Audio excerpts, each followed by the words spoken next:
ગાંધીધામમાં એલસીબીએ ફિલ્મી ઢબે 31,29,00,000નો દારૂ ઝડપી પાડ્યો હતો।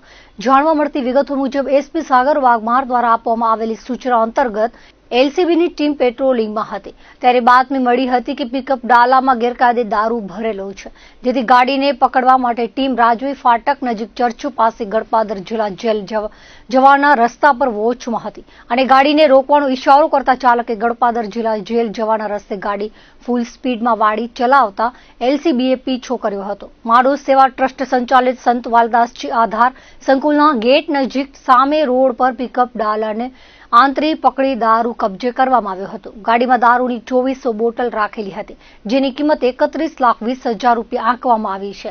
આ સાથે બનાસકાંઠાના કાંકરેજના થરા ગામના અને હાલે ગોપાલનગર અંતરજાળમાં રહેતા બકાભાઈ ઉર્ફે બકુલભાઈ સક્તાભાઈ ભરવાડને ઝડપી લેવામાં આવ્યો હતો। પૂછપરછ કરતા આ દારૂ પલાસવાના રણમલ ભાલા ભરવાડે ભરી આપ્યો હોવાની કબૂલાત આપી હતી। હાલ એ ડિવિઝનમાં પોલીસમાં ગુનો દાખલ કરવામાં આવ્યો છે।